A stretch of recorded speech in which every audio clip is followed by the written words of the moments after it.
दिल्ली से रांची पहुंचे झारखंड के राज्यपाल रमेश बैस। राज्यपाल ने कहा, फिलहाल हेमंत सोरेन को लेकर जानकारी नहीं। और चीफ मिनिस्टर्स ऑफिस ने कहा, राज्यपाल को कोई रिपोर्ट नहीं सौंपी गई। चुनाव और इस तरह की खबरें जो आ रही हैं, ये बेबुनियाद हैं।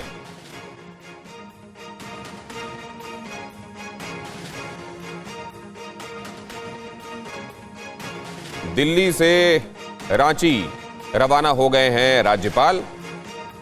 और जैसा हमने आपको बताया कुछ देर पहले कि हेमंत सोरेन ने कहा है कि कोई रिपोर्ट अभी सौंपी ही नहीं गई है। राज्यपाल के पास अभी कोई रिपोर्ट गई नहीं है।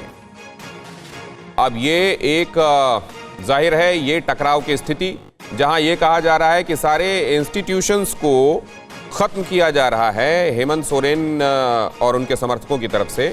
और यहां दिल्ली से रांची झारखंड के राज्यपाल पहुंच चुके हैं। रूपेश आपको ज्यादा जानकारी दे रहे हैं। अब आगे क्या होगा रूपेश, अब आगे क्या होने वाला है, क्या दिखाई दे रहा है? राज्यपाल पहुंच गए वहां? के सूत्र नहीं है बल्कि वो इलेक्शन कमीशन के सूत्र हैं कि सील बंद लिफाफा इलेक्शन कमीशन की तरफ से राज्यपाल को सौंपा गया है और वही लिफाफा लेकर के राज्यपाल झारखंड की राजधानी रांची पहुंच रहे हैं। और रांची में जब वो लिफाफा खुलेगा तो ये बात तय है कि हेमंत सोरेन को लेकर के जो ऑफिस ऑफ प्रॉफिट का मामला चल रहा था उस पर सुनवाई हुई है और उसी सुनवाई से संबंधित उस लिफाफे में फैसला है।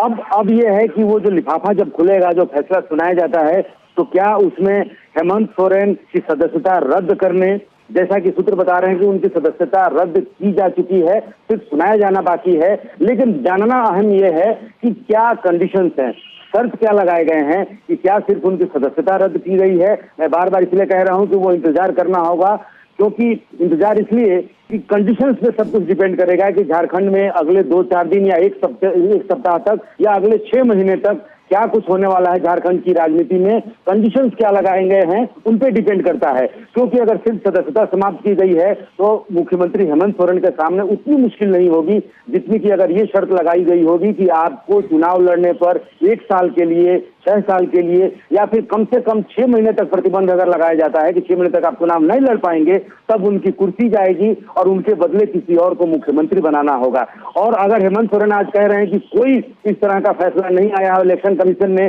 कोई अपना फैसला राज्यपाल को नहीं दिया है, तो फिर क्यों बैठक हुई थी? गठबंधन के तमाम विधायकों को बैठकर अंदर जो एक प्लान बी तैयार करके रखा गया। रुपेश, खबरें ये भी आ रही थी कि इनके पत्नी की अगर इनकी सदस्यता चली जाती है तो ये अपने पत्नी को मुख्यमंत्री बना सकते हैं।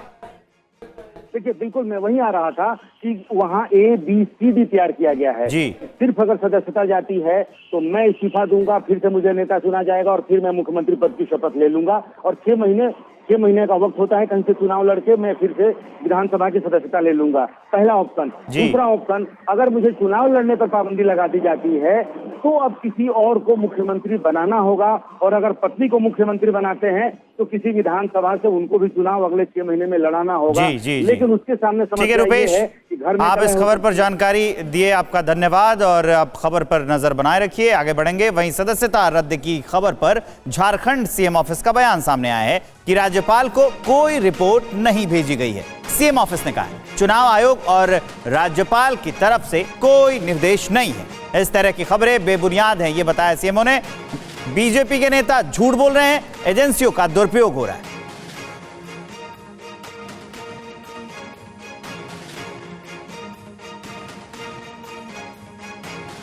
और हेमंत सोरेन पर निशिकांत दुबे का हमला, बोले अब हेमंत सोरेन विधायक नहीं रहे, सोरेन को इस्तीफा देकर चुनाव में जाना चाहिए।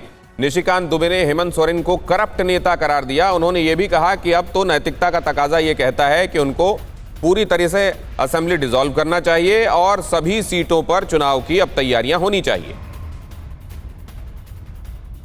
जी, आज जिस तरह से हेमंत सोरेन के लिए रिकमेंडेशन हुआ है, तो आप सालों से जिस काम में लगे थे वो पूरा हुआ?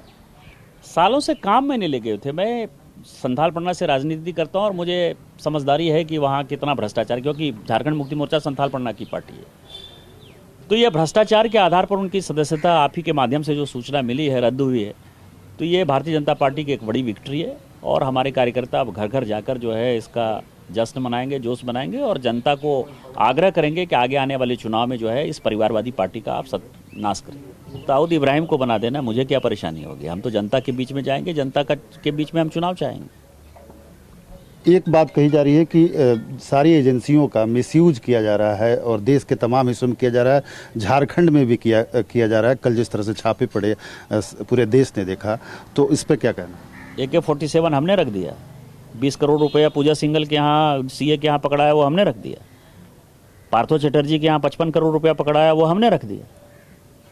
पैसे देख रहे हैं ना लोग, जनता देख रही है ना, AK-47 जनता देख रही है ना, तो उनके कहने से क्या होता है? जनता को पता है कि जो मोदी जी हैं वो जीरो टॉलरेंस पर हैं, वो ना खाते हैं ना खाने देते हैं। जो भी भ्रष्टाचार करता हुआ नजर आएगा, जो भी गलत प्रैक्टिस करता हुआ नजर आएगा, वो सब जेल जाएगा। ऑपरेशन लोटस चलाया जा रहा है और आज झारखंड के लोग के द्वारा भी, JMM के द्वारा भी कहा जा रहा है कि ऑपरेशन लोटस फेल हुआ, तब इस तरह के हथकंडे अपनाए जा रहे हैं। एक तरह से संवैधानिक और स्वायत्त संस्था पे भी प्रश्न उठाया जा रहा है।